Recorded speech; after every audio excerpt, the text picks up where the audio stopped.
नमस्कार मित्रों। नवग्रह हमें हमेशा मानसिक संबल, शारीरिक शक्ति और भौतिक संपदा प्रदान करते हैं। चूंकि ग्रहों से हम ग्रहण करते हैं, इसलिए उन्हें ग्रह कहा जाता है। ग्रह सदैव हमारे कल्याण के लिए, हमारी प्रगति के लिए, हमारे चौतरफा विकास के लिए और यहाँ तक कि आध्यात्मिक उन्नति के लिए भी हमें प्रेरित करते रहते हैं। लेकिन ये प्रेरणा लेना तब हमारी बंद हो जाती है जब हमारी सोच निगेटिव हो जाती है। ग्रह कभी हमारा नुकसान नहीं करते हैं, ग्रह कभी हमसे नाराज नहीं होते हैं। जब हमारे अंदर निगेटिविटी बढ़ने लगती है, उदासी बढ़ने लगती है, निंदा की भावना बढ़ने लगती है, लोगों की निंदा करने लगते हैं, क्रोध ज़्यादा करने लगते हैं, दूसरों से ईर्ष्या करने लगते हैं, तो ग्रहों का जो रिसेप्शन है वो कम हो जाता है और फिर दिनों दिन हमारी अवनति होने लगती है और हम मार्ग भटक जाते हैं। और ऐसे समय पर जरूरत होती है किसी योग्य गुरु की, अच्छे मार्गदर्शक की या हस्तरेखा विशेषज्ञ की।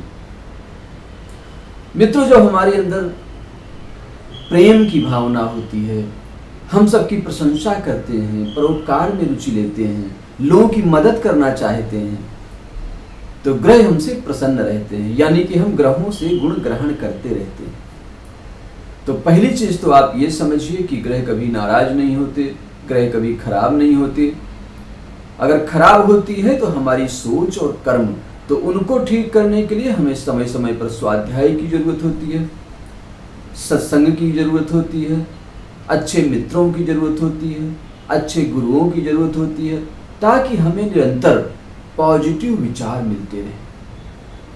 तो जब हम पॉजिटिव होते हैं, लोगों के प्रति करुणा से भरे होते हैं, प्रेम और विश्वास से भरे हुए होते हैं, आत्मविश्वास से भरे हुए होते हैं, तो ग्रह हमेशा हमसे प्रसन्न रहते हैं। और जब हम उदासी, निराशा, निगेटिविटी, निंदा, इस तरह के विचारों से भर जाते हैं, तो ग्रहों के अच्छे गुणों को, उनके प्रसारण को हम ग्रहण नहीं कर पाते। तो अब हम कैसे ग्रहों को ठीक करें? ग्रहों को ठीक करने के आज बड़े सरल उपाय आपको बताऊंगा। जैसे अगर आपके सूर्य ग्रह कमजोर है, यानी सूर्य के जो गुण हैं वो आप ग्रहण नहीं कर पा रहे हैं। और सूर्य के गुण क्या हैं? इसमें जन्म कुंडली दिखाने की जरूरत नहीं है। अगर आपके अंदर आलस्य रहता है, उत्साह नहीं रहता, निराशा रहती है, आत्मविश्वास नहीं रहता, अगर लोग आपको इग्नोर करते हैं, आपका महत्व तो नहीं समझते, आपको इंपॉर्टेंस नहीं देते, अगर आपके अच्छे कार्य भी समाज में प्रकाशित नहीं हो पाते, न्यूज में नहीं आ पाते, लोगों की नजर में नहीं आ पाते, तो आप सूर्य के गुणों को ग्रहण नहीं कर पा रहे हैं। तो इसके लिए बड़ा सरल उपाय मैं आपको बताऊंगा, क्योंकि आप अगर अपने ज्योतिषी जी से पूछेंगे तो वो कहेंगे माणिक्य धारण कर लीजिए, क्योंकि माणिक्य ही इसका उपाय है। लेकिन माणिक्य से अच्छा उपाय है भगवान सूर्य को अर्घ्य देना, यानी कि सुबह नहाकर तांबे के लोटे में जल लेकर भगवान सूर्य को अर्पण करना है और ओम सूर्याय नमः कहकर उनको प्रणाम कर लेना है। तीसरा जो सबसे सरल उपाय है और सबसे ज्यादा प्रभावशाली भी, वो भी मैं आपको बताऊंगा, और वो ये है कि सूर्य आपके पिता हैं।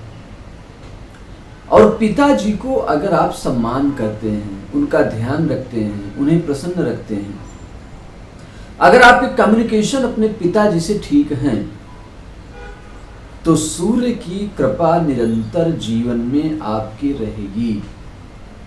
इसके अलावा किसी उपाय की जरूरत आपको नहीं है सूर्य के गुणों को ग्रहण करने के लिए। तो अगर आप ऐसा महसूस करते हैं कि सूर्य की कृपा कम है, तो अपने पिता की सेवा में लग जाइए।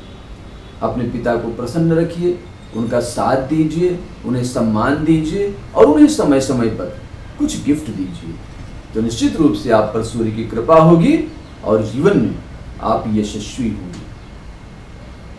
मित्रों, अगर आपके चंद्रमा में कुछ कमी है या चंद्रमा की कृपा आपको कम प्राप्त हो रही है, उनके गुणों को आप ग्रहण नहीं कर पा रहे हैं, तो वैसे तो आपको बताया जाए कि आप मोती पहने, मोती का दान करें, चांदी के गिलास में दूध पिएं, भगवान शिव जी की आराधना करें, लेकिन इनके बावजूद अगर आपको आराम न मिले तो आप एक छोटा सा उपाय करिए।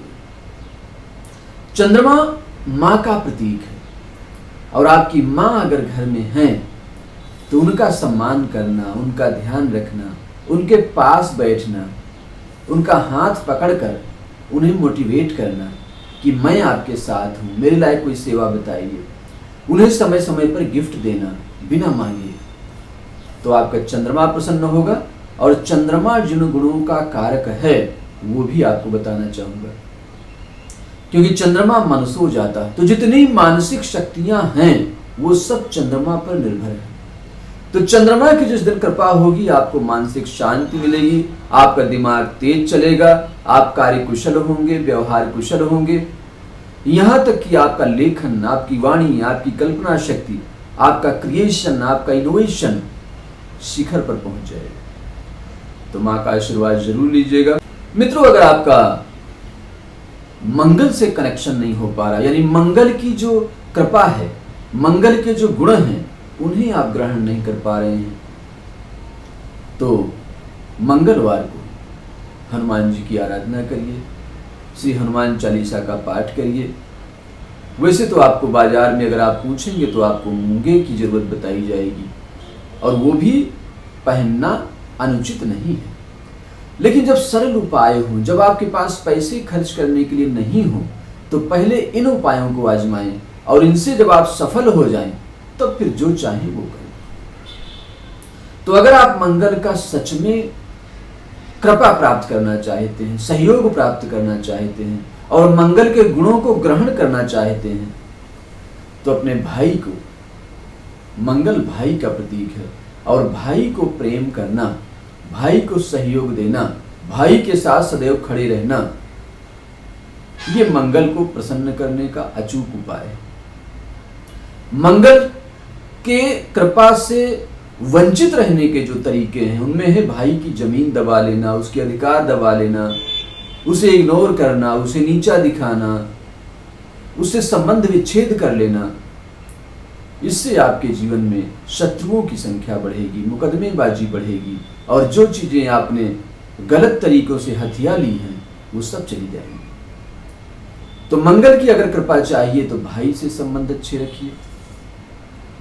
मंगल साहस का प्रतीक है, शौर्य का प्रतीक है, मांसपेशियों में बल का प्रतीक है और रक्त संचार का प्रतीक है। इसलिए मंगल आपका अगर प्रसन्न है, अगर आप मंगल से ठीक तरीके से गुणों को ग्रहण करते हैं तो आपके जीवन में इतना साहस और शौर्य रहेगा कि कोई भी कार्य आपके लिए असंभव नहीं रहेगा।